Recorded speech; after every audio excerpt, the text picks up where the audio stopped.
Yes. I have a big mouth anyway, so. I am Doreen DiLeonardo, co-host of the Progressive Union radio show. My husband is my co-host. And we started our show because we felt that the progressive voice was not being heard. So we thought that we would lend our voices and use our talents and energy. So one of the things we talk about a lot on our program is healthcare. And being a cancer survivor, I know what it's like to go through cancer and also have to worry about the bills that are going to come later. And there are always bills. Mine were $20,000 after the insurance, that I supposedly had good insurance. And that was a long time ago, so I'm sure it could be $80,000 or $50,000 now. So you just watched the movie about single payer. So I bet a lot of you have insurance from your job. Anybody want to raise their hand if you have insurance through an employer? An employer. Your husband's insurance, your insurance. Okay. So most people like that, having that insurance from their employer.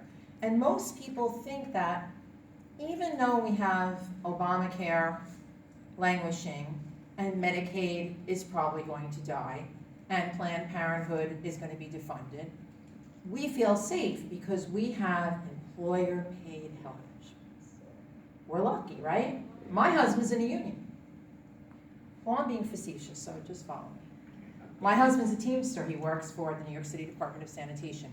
I've had a lot of insurances. This is the best insurance I have ever had. Amazing. I just was actually in the emergency room. I'm okay. And I'm sure we're not going to have any really big bills. We get medicine, $6, no matter what it is.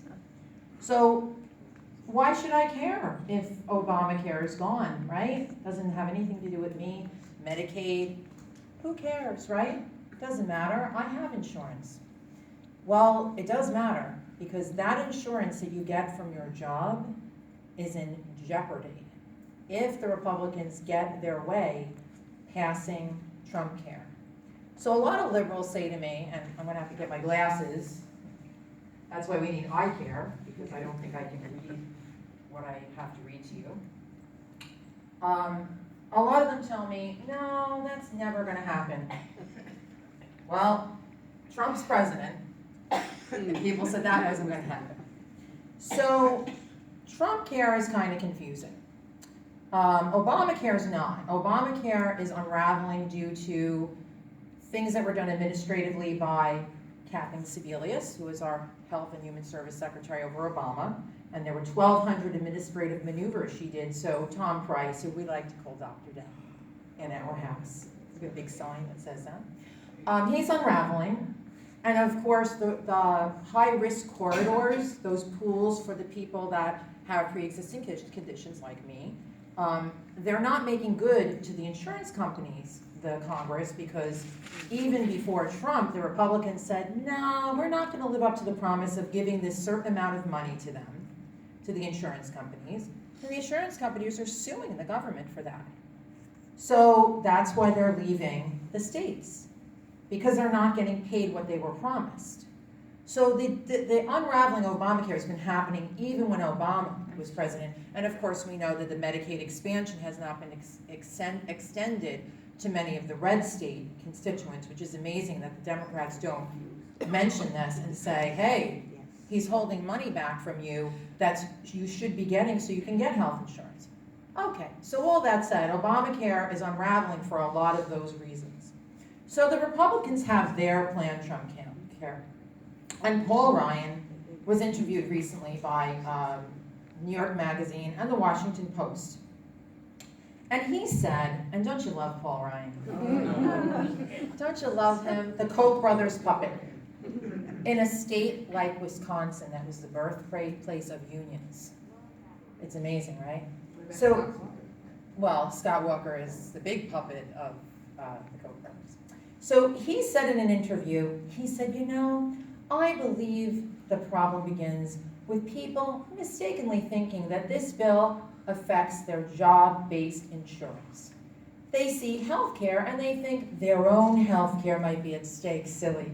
Only 11% of the people who buy insurance as individuals. So it's just that. Who cares, right? But that market is collapsing anyway because Obamacare has costly mandates, which by the way, they got rid of the mandates too, but you guys probably know that already. So you don't get, when you go to the tax man, they're not gonna say, hey, we gotta charge you this much money, you're not getting back in your taxes because you didn't get insurance. So there's so much going on with Obamacare. So the fact is, Ryan is wrong, but that comes to no surprise, right?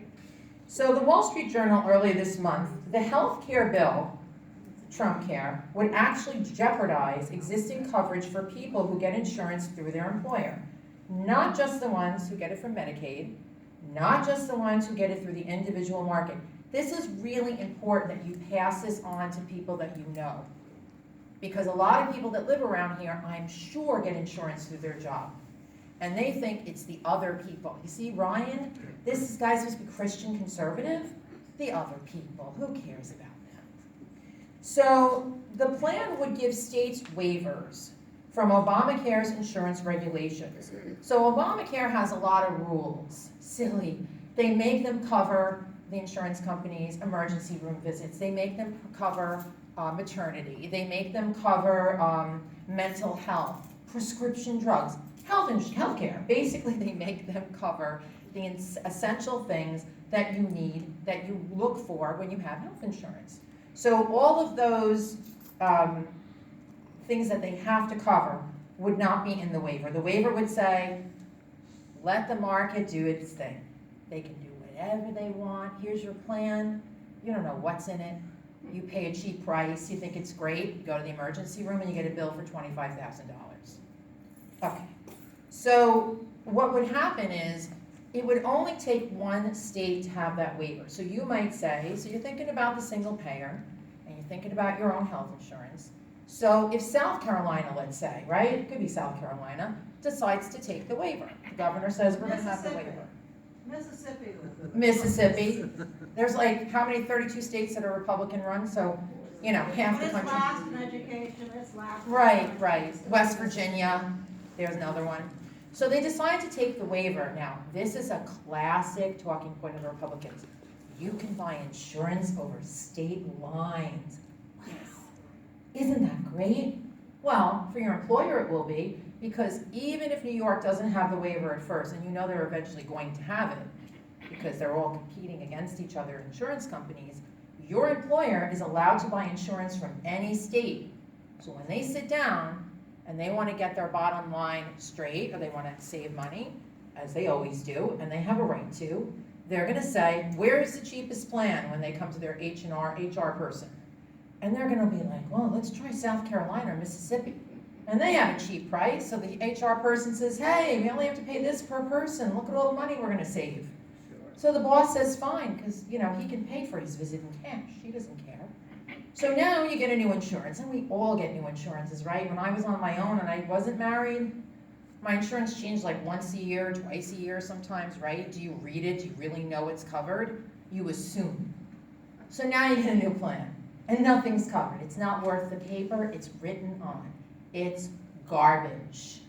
So now your insurance from your job that right now you love is exactly the same. It's the every man for himself principle that they're applying to people in the individual market.